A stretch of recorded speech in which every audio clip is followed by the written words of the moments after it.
Ziggs is getting absolutely plastered this patch with a huge nerf to his passive damage. Now, this is mainly due to the champ showing up so much in pro play as of recent. So what do you guys think of a mage like Ziggs being played in the bot lane? Do you enjoy seeing the occasional mage being played bot? Would you rather just see him completely abolished from the role altogether? Let us know down in the comments below. And are you sick and tired of losing games from bad teammates? Well, at Skill Capped, we turn those frustrating losses into satisfying wins. Take our brand new Season 14 courses that teach you the secrets to winning as a top laner, jungler, mid laner, AD carry, and support. Then pair that with our other new courses on how to counter OP top and mid laners, master your jungle clears, or check out our new Bronze to Diamond series. We even have new Season 14 courses on macro, wave control, trading, settings and hotkeys, CSing, vision, mechanics, low elo mistakes.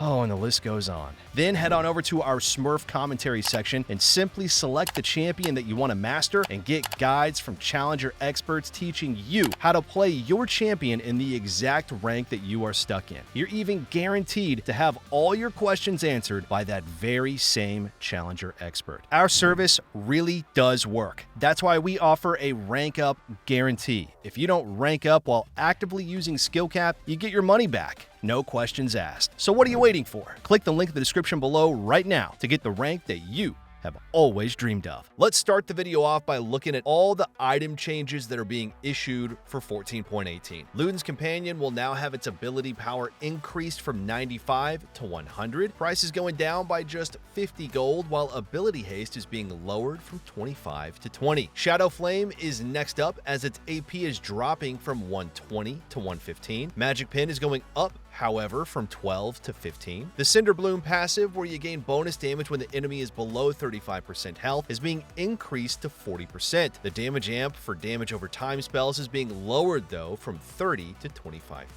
Stormsurge will receive a couple changes, with its Magic Pen being increased from 10 to 15. Movement speed is dropping from 8 to 5%. To proc the Stormsurge passive, you'll now only need to deal 25% of the enemy's max health instead of 35%. The ranged effectiveness of the passive damage is going up from 90 to 100%. Now for the ADC items that are being changed, we have some adjustments to Bloodthirster, with its lifesteal dropping from 18 to 15%. The shield is also being changed so that it's less effective early on, which means rushing Bloodthirster becomes weaker for this patch. Shield does also look to be nerfed later on, so these are just looking like flat out nerfs to BT. Shield Bow is getting adjusted, with its passive shield being lowered for ranged characters, but buffed earlier on for melee champs. We've got another round of changes to Fleet Footwork, as the rune has had a ton of adjustments over the past few patches. This time, Riot's going to be increasing the melee champion heal to promote more aggressive trading for melee champs. The ranged champion heal is going down, though. Melee minion heal is going to be dropping, but the ranged minion heal is going up. Melee movement speed is being increased, however, the ranged movement speed is going to be left unchanged. Turrets are going to be adjusted for 14.18 so that lane swaps in pro play become less prevalent. Riot's going to be doing this by increasing the damage reduction to towers for the first 5 minutes of the game from 75 to 85%. The permanent resist per destroyed turret plate is being increased from 40 to 50. Temporary resist per destroyed turret plate for 20 seconds is being changed from 45 per champion to just 20 per champion. Moving on to all the champion buffs now. Let's start things off with Ahri. E damage is going to be receiving a boost as the base is going up by 40 at max rank, while the AP ratio is up from 60 to 75%. We honestly have a bit of a meme change being issued to Gnar here, with his base AD going up by 3. In all seriousness, though, for a Trinity Force user like Gnar, an added 3 base AD likely does add at least 1% to his overall solo queue win rate.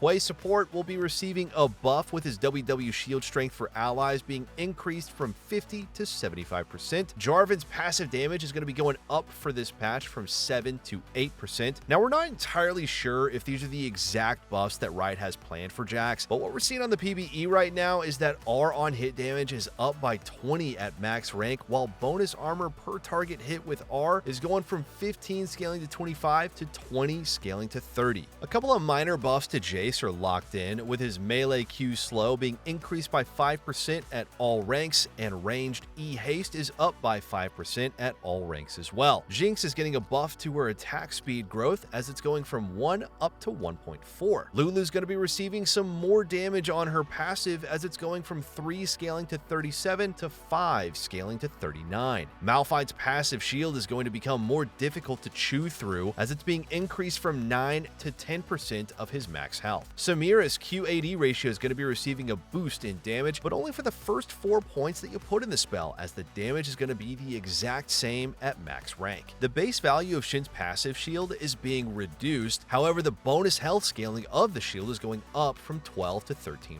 Viego is going to be receiving the exact same buff that we saw for Gnar, with base AD going up by 3. Now there's a compensation nerf being thrown in as well though, with Q bonus monster damage dropping from 20 to 15. Xin Zhao is receiving some more armor scaling, with armor growth going from 4.7 to 5. Q bonus damage per hit is up from 16 scaling to 52 to 16 scaling to 68. That's what we're looking like for the champion buffs. So let's move on to all the nerfs now. Aurora is getting a nerf to her R jump max distance as it's being reduced from 450 to 250 units. R wall jump forgiveness is also going down from 700 to 450 units. R duration takes a hit as well, being lowered by 1 second at all ranks. Azir is going to be losing a good chunk of damage from his R for 14.18 as the base value and AP ratio are both going down. It's actually kind of wild that Corki is a 44% win rate solo queue champ, but it's still considered strong enough to be prioritized in pro.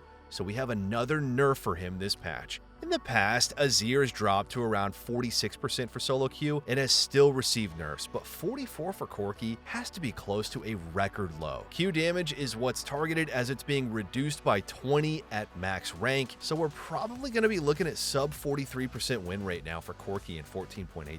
Ivern is going to be losing strength on his E for this patch as the shield value is dropping and the slow is going down a bit as well. Leona is receiving a similar nerf to what we saw for Pyke last patch, as Riot's going to be reducing her base armor from 47 to 43. 14.17 nerfs to Lillia were not enough to propel her out of meta, so Riot has more nerfs planned for 14.18. Passive monster cap is actually getting hit pretty hard, going from 70 scaling to 100 down to 65 flat. Our sleep duration is dropping as well, from 2 scaling to 2.5 seconds down to 2 seconds flat at all ranks. Riot overshot just a little bit with the 14.17 Lissandra buffs, so they're not wasting any time in bringing her back down, as her Q-AP ratio is going to be lowered from 85 to 75%. Maokai's E is going to be a bit less effective for next patch, with its cooldown going up by 2 seconds at all ranks, and the brush duration bonus health scaling is dropping from 2.5 to 1.5%. It is a double whammy for Misfortune this patch, as she's going to be negatively impacted by the Bloodthirster changes, and then also by the fact that Riot will be lowering her base AD from 55 to 53. To prevent Nasus from showing up as frequently in pro play as a mid laner, his E initial damage is getting nerfed quite hard, while E damage per second is also down. Rell's going to be losing some movement speed on E for this patch, as the initial movement speed and max movement speed are both dropping. Riot nerfed Rumble Q damage a few patches back, and they're going to be nerfing it again in 14.18, with Q base dropping from 80 to 60 at rank 1. Q AP ratio is going down as well from 110 to 100%. Now on top of all of this as well, E base damage is going to be lowered from 60 to 50. Smolder is going to be losing damage on his Q as the base value is dropping by 5 at all ranks. The AP ratio on Q is being completely removed, and the W glob damage is dropping by 5 at all ranks. Riot does not like the way the various changes landed last patch, so they are shaving some strength off a bit for 14.18. QAD ratio is going down by 20% at all ranks, while EAD ratio drops from 110 to 100%. Riot just buffed Vi's Q damage in 14.16, but they are literally taking it all back for 14.18, with Q damage dropping by 5 at all ranks. Zeri is in line for a nerf, as her passive damage is going to be taking a massive hit, with the base value dropping and the max health damage going down too. Some huge nerfs to Ziggs here, as he won't be taking towers as quickly anymore, with his passive structure damage being reduced reduced from 250 to 175%. Passive damage is also going down from 50 scaling to 400 to 35 scaling to 280. Passive AP ratio drops as well from 125 to 87.5%. Okay guys, one last thing. Our rank up guarantee is absolutely insane. It's kind of like signing up for the gym and then just getting a refund if you don't get ripped. That's how confident we are in Skillcapped. We obsess over making the best guides with the top players, the rigorous testing, and top tier video editing to make your climb as easy as possible. If you're ready to level up, just visit skillcapped.com and literally see the difference. So there you have it, everyone. A complete look at every single change that's going to be headed to live servers when the patch drops on Wednesday, September 11th. Thank you all so much for watching, and we'll see you back soon.